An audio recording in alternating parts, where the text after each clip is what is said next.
What's up, everybody? Welcome to Building Our Power. This is Gabby. And KT.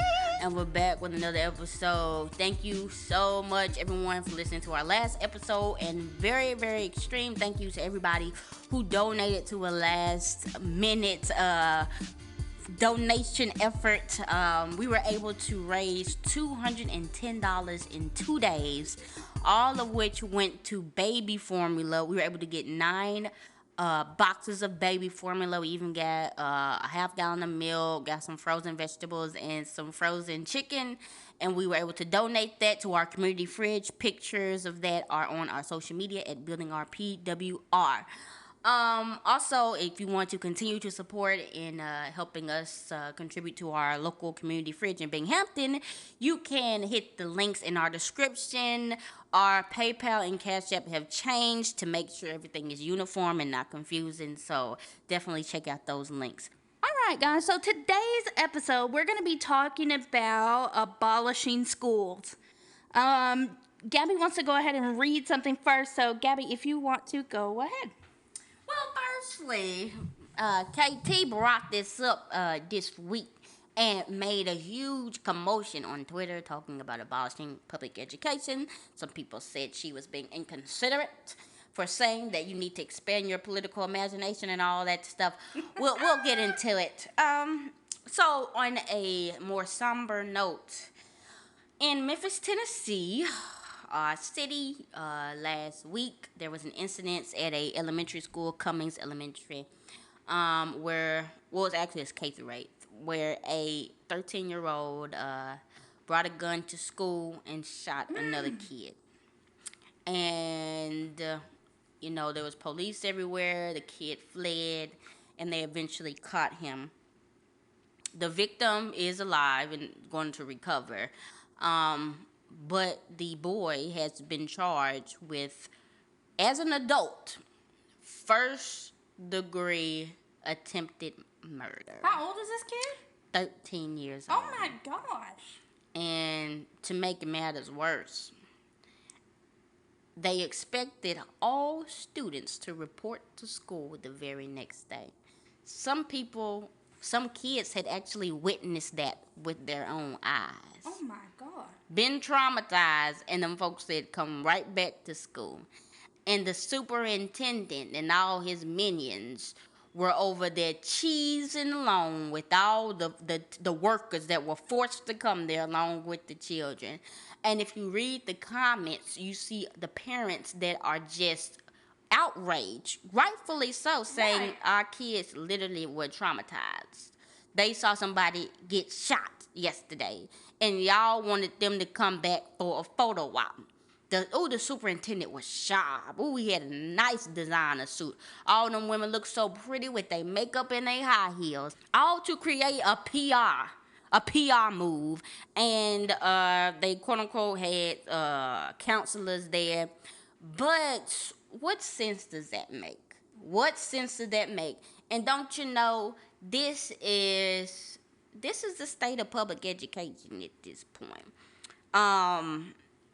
So I really thought that this was a great example of just how apocalyptic or dystopian that the public education system is now, definitely given the COVID that's going on, the pandemic, and also how they view children and view what their job is. So, KT, tell us a little bit why you made the statement that public schools should be abolished.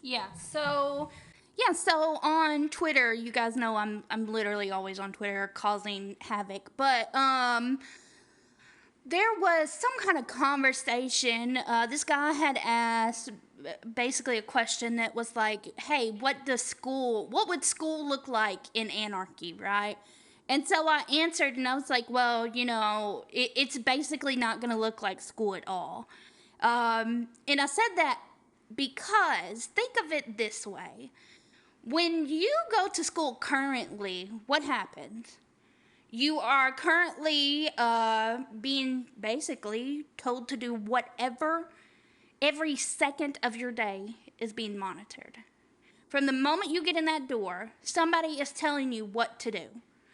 When you can go to the bathroom, when you can eat your food, when you can stand up, when you can talk to your neighbor.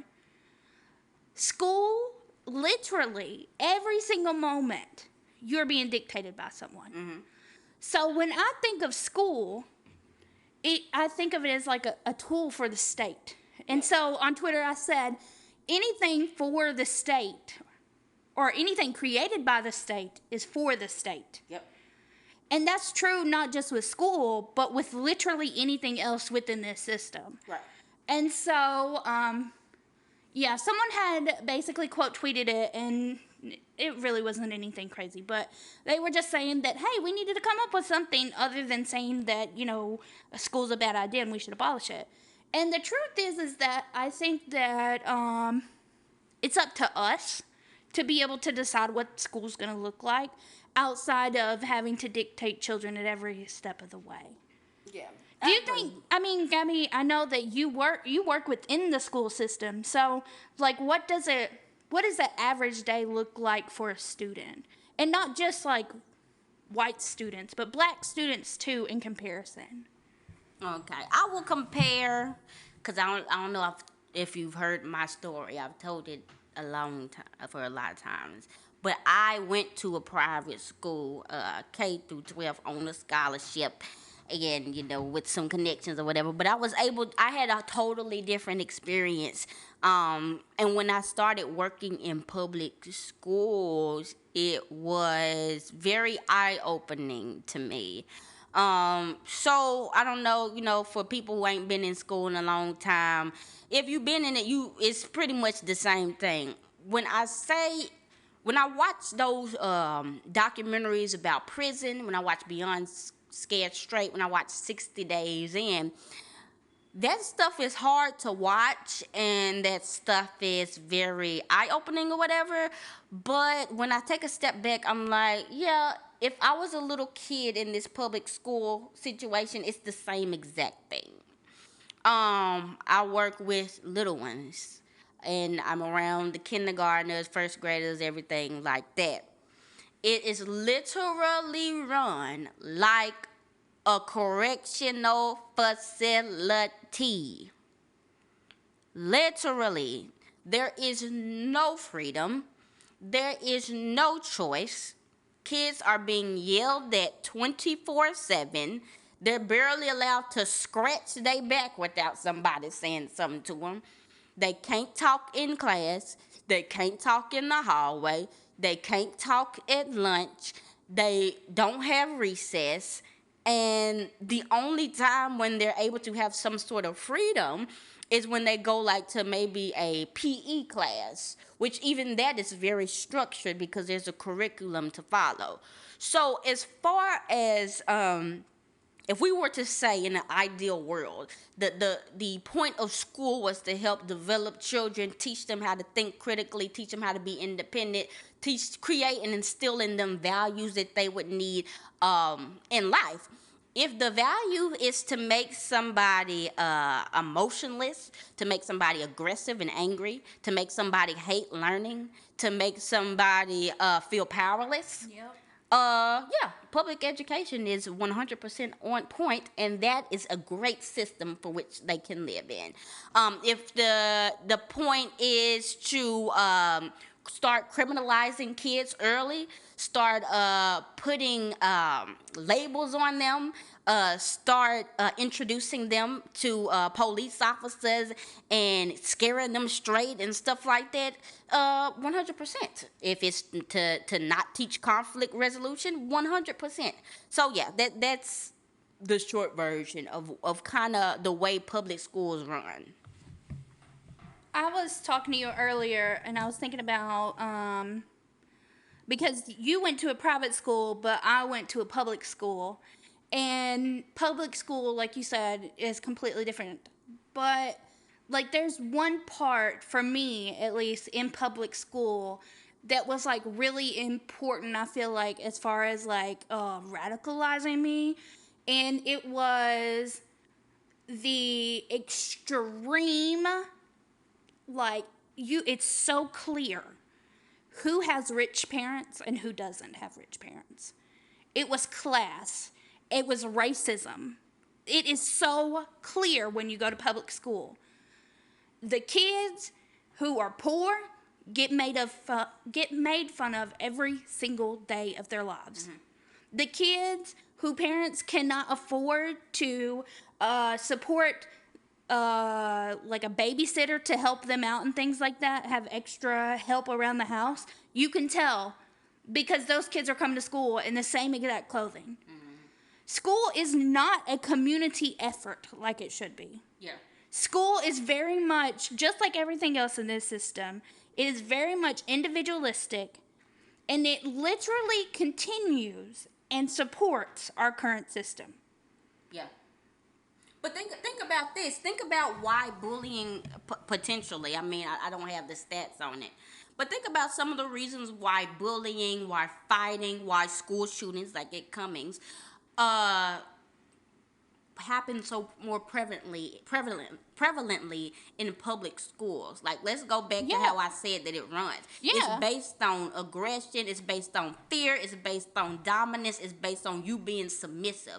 And so if we tie that into prisons, why are prisons so violent? There's no power. People feel helpless. People are trapped. People feel like their life isn't going anywhere. They can't amount to anything. It's literally a cycle of abuse that starts from the higher ups to the principal, to the teachers, to the students upon each other. And it's a cesspool of just trauma, to be honest. Yeah, I definitely agree with you. The way we're doing it though, like currently talking about it, it's kind of like from top to bottom. I kind of want to look at it from as far as like how children are experiencing this, right? And so, as a poor kid that was in public school, I want us to think about what does autonomy mean for those children. Like, literally, if you are being told what to do every single day of your life, you've got, even in like, in our schools, you'll have security guards already being criminalized.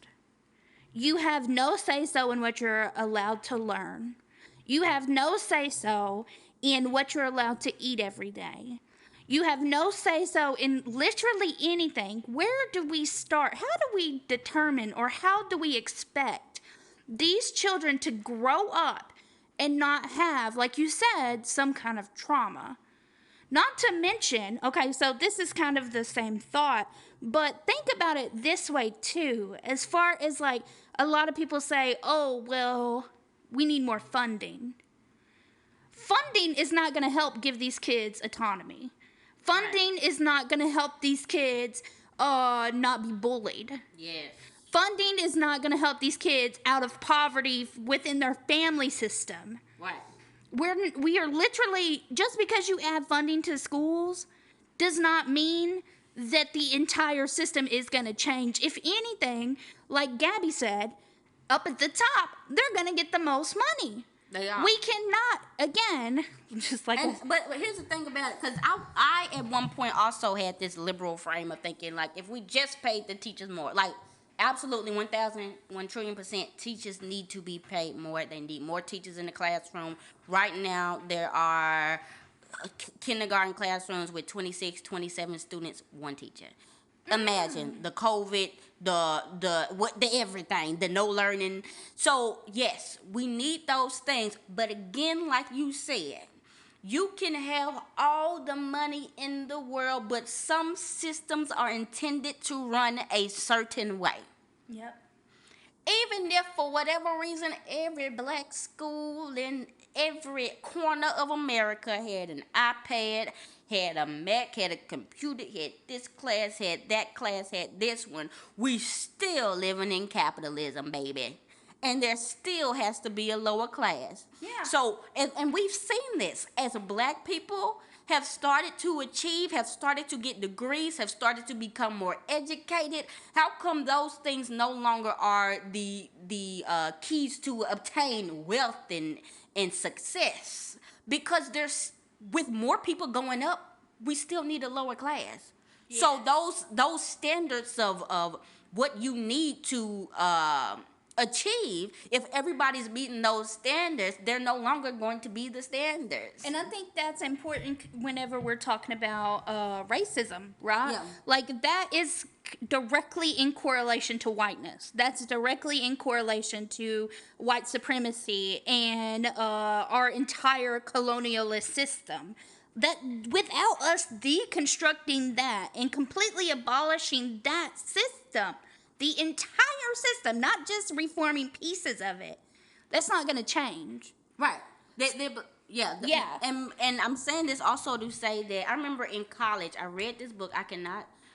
Or it was an essay in an anthology book. I can't for the life of me figure out what it's called. But long story short, it was talking about these researchers went to public schools all over America in predominantly black areas, and they went to public schools in predominantly white upper middle class areas, and was talking about the 180 in the type of teaching and the amount of autonomy that these rich white kids had.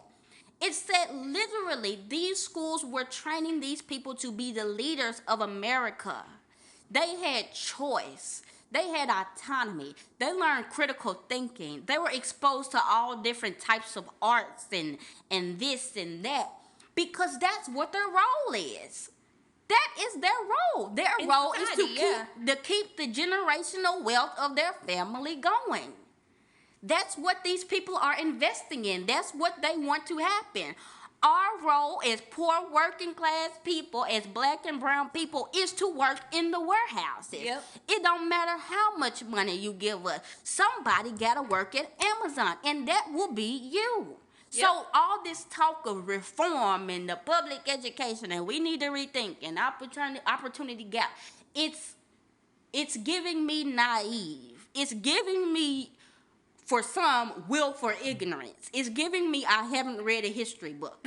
It's giving me I don't understand how economics work, because that is not going to solve the problems. The problem is these corporations don't want to pay us nothing. Oh, that reminded me. There was something, you just reminded me of the corporation part, that we often don't talk about as far as funding goes for these schools, these public schools, or even private schools themselves. And so someone had asked, one of our friends actually on Twitter had asked, how is public school getting money? Basically, how are public schools profiting from the school system? Because we know, hey, these schools, this system is not going to do anything or enhance anything if it's not making any kind of money for them, right? And so it encouraged me to go and look. And so I think about this, okay? You have your public schools, but these public schools are basically like a mini capitalist system. So here's just a partial list of people who are basically making profit from public education. It's going to be the computer companies. So we know all schools need computers, handheld devices, and other hardware, right? The software companies, so the computers, they need the software on them. Furniture companies, kids have to sit somewhere. School bus companies, someone has to be the transporter. Textbook companies, that's a main one. I'm sure they are funded literally, that's all their funding probably is from the public education system. So when we think about public education, it's less about miniature scales, and it's more about how it's a replication of how our current system is. Yes, and that brings me back to the Cummings thing.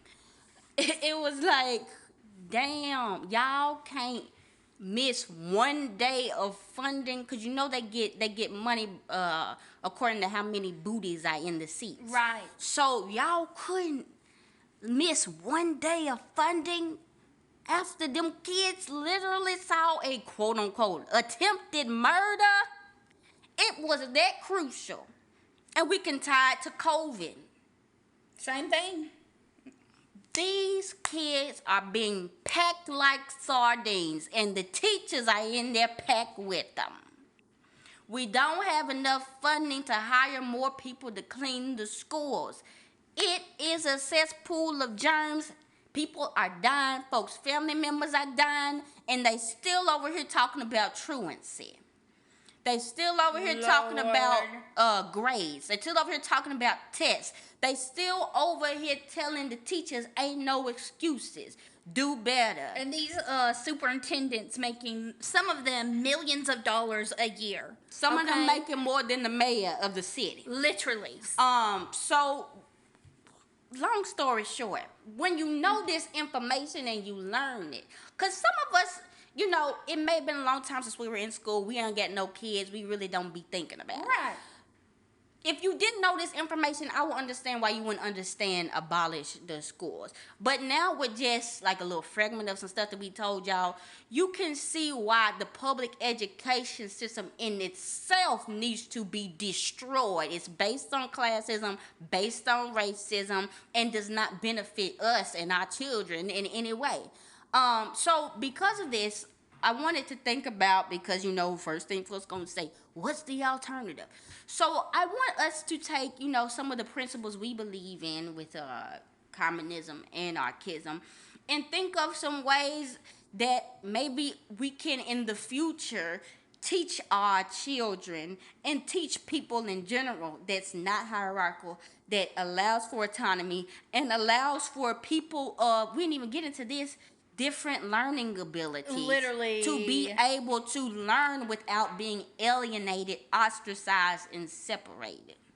So for me, personally, I think the best thing that we could do is community-based, self-directed learning. Okay.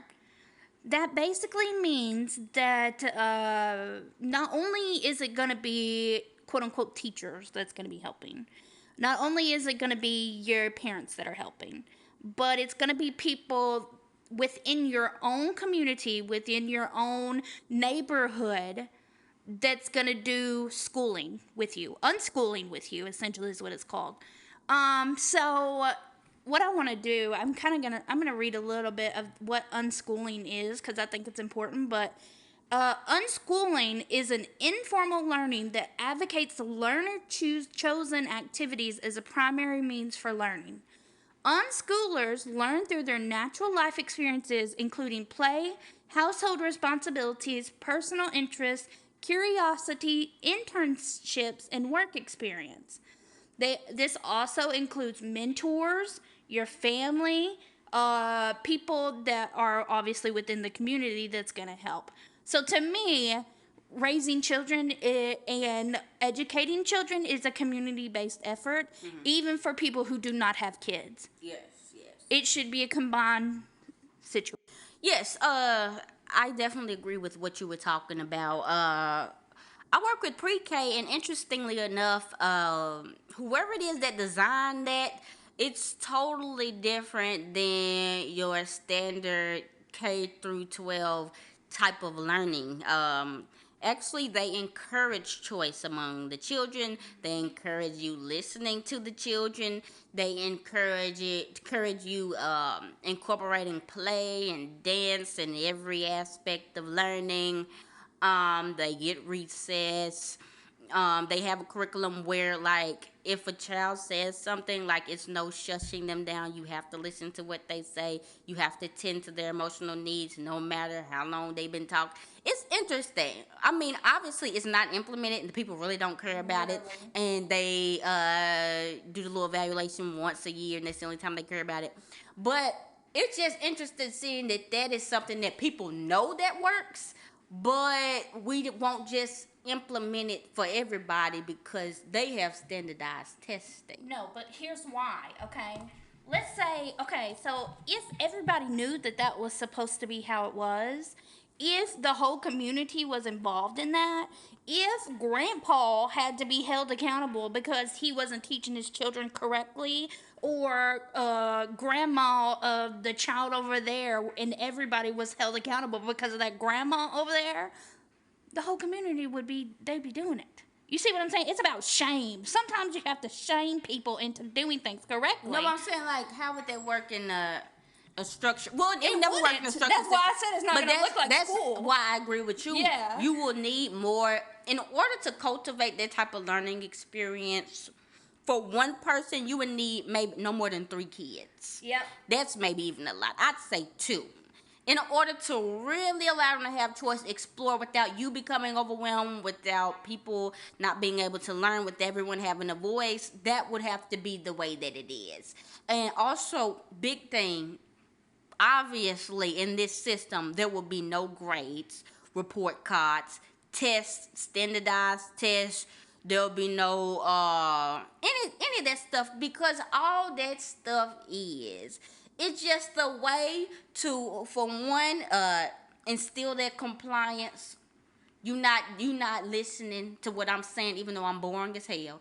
You getting an in conduct. You wouldn't be born. Like, that's the thing. If it's chosen by the learner, like if we did it this way, again, like I said at the beginning of the episode, it would look nothing like how school is now, because it would not be institutionalized, it would not be capitalistic, and it's not going to treat children like they have no autonomy. So, yeah. Literally. And think about the things that they teach and say is important. We already talked about this, Pythagorean theorem, all that stuff. Majority of stuff that your kids have to learn, especially at a younger age, you can literally teach them yourself. Exploring, science, reading, math, numbers, this, that, and the third, multiplication, division. They don't even teach history, right? You can teach history better than they can. We don't even need multiplication and division anymore. We can literally put it on our calculators. But I mean, it's a good thing, because you don't know what your kid's gonna go into. But there's so much time wasted. There's so much learning loss and no learning that's going on at all. But think about it. In this system right now, that's not possible. Because why? The schools now, and everyone will tell you, it's just a daycare center. Yep. Parents now have to work longer hours, work more jobs, because they being paid less. So a lot of them don't have the resources and the time to educate the children, which eventually, one of the things that as anarchists and communists we will have to take on is the responsibility of not only educating the adults, but educating the children. And the Black Panther Party actually had a school at one point. And something that they were talking about is that they implemented, what do you call it? Was it restorative justice, or was it something where, like, the kids were over, like, the quote unquote discipline? Yeah, so, that's restorative. Yeah. So, like, if somebody was fighting or being mean to somebody, they would have to stand in front of the children, and the children would then come up with, okay, talk to them. Why did you do this? Why did you do that? And then they will come up with what needs to be done as a response to those actions and stuff like that. Look into that, the Black Panther Party school that they had. They only were able to have like a couple hundred students or something like that. Yeah, but what we were listening to, the students that were there say that was the best schooling, even in college, that they paid for. That was the best schooling that they ever had. Not only were they able to have food at that school, not only were they able to be educated at that school, but it was community-based, meaning that everyone played a part in educating and those the kids had autonomy. Correct, yes. There wasn't no corporal punishment, and which was still, in fashion at those days, and lots of other things. So definitely, this whole point of this episode was just to get everybody to think bigger about all systems. Public education is one of them, because so many of, this is in-house for Black people, so many of our people, we still think that this is a system that can be redeemed, the public education system. And if all we did was have parent support, and if all we did was have just a little bit more money, and if all we did was have children that will listen and want to learn, that's all it would take to help us accomplish things. But we just want y'all to see and to tell other people and to educate other people that that's not the way it works. This public education system was meant to keep the social classes at where they are. So as far as, what can be done right now, we want to be in the right now. We want to be in the 2021. We don't want to be idealistic. The most I can say is look at your type, the type of parenting you do when it comes to your children, the ways in which you interact with children. Are you creating a child that is learning to be submissive and bow down to authority and not critically think and not talk back and not do this and not do that? Are you creating that same type of child that the state is creating? Or are you creating a child that will question things, that will not be afraid to speak their mind, that will not be afraid to stand up for what's right, that will not be afraid to critically think? That is what you can do. And I think that one of the good things about this stuff about gentle parenting and all this other stuff and not whooping your kids is forcing people to think in that way, to see children as human beings who deserve the right to have a choice in the food that they eat, that deserve to be able to have a right of choice of what they put on their body. Stuff like that. So I definitely would encourage y'all to look into that. We'll have to do a whole episode on that ourselves. But it definitely starts at home. If you create that independent, free-thinking child at the house, it will be harder for the state to crush down on that person and that personality. They may start getting, quote-unquote, in trouble, may start getting ins and U's in conduct, but what does that really mean? If anything, if you taught them right, it means that you teaching your child to actually be something and to actually be a fighter for things that are right and liberation and all that stuff. So that's all I have to say towards that. So yeah, KT, you didn't have anything you want to add? KT says no. So guys, let us know what you think about schooling. Do you think we, going too ham? Do you think that there are better alternatives? What do you think? Hit us up at Building Our PWR. Hit KT up at KT_does_art. Hit me up at Gag Beats Music. Remember, in the description, if you would like to donate to our community fridge that we stock every Saturday at Binghamton, you can do that. Links are in the bio. This has been Gabby. And KT. And this is Building Our Power.